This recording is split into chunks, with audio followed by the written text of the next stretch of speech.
দাদা কি হলো? গাড়িটা আমরা যাচ্ছিলাম 40-50 যেরকম স্পিড সেরকম স্পিডে যাচ্ছিলাম, যেতে যেতে হঠাৎ মানে গাড়ির সামনের চাকাটা কিছু একটা হয়েছে প্রবলেমটা, তো আমি আর সামলাতে পারছিলাম না, যেরকম তেরকম করে সামলেছি। ডান দিকের জায়গায় পাল্টি খাওয়ার জায়গায় আমি আস্তে করে মানে চেপেছি, বাঁদিকে ডিভাইডারে দাঁড় করিয়ে মানে ধাক্কা মেরে দাঁড় করিয়েছি। কমসে কম গাড়িটা কারোর কিছু হয়নি, কারোর কিছু মানে লোকসান হয়নি, খালি গাড়ির হালকা ক্ষতি হয়েছে। কতজন ছিল গাড়িতে? গাড়িতে প্রায় 7 জন প্রায় ছিল। কোথা দিয়ে আসছিলে? আমরা ব্যারাকপুর স্টেশন থেকে আসছিলাম। যাবে কোথায়? যাবে ডেলিভারি কোম্পানি। ডেলিভারি কোম্পানিতে? কারোর কোনো ক্ষতি হয়নি? না, কারোর কোনো ক্ষতি হয়নি। গাড়িতে মানে একটু ক্ষতি হয়েছে। কি মনে হচ্ছে কেন হলো?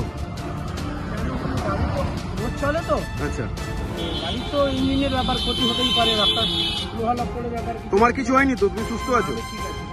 এখন কি করবে? এখন কিভাবে কি করতে হবে? গাড়ির মালিককে ফোন করেছি, গাড়ির মালিক কিছু একটা ব্যবস্থা করবে। তোমার বাড়ি কোথায়?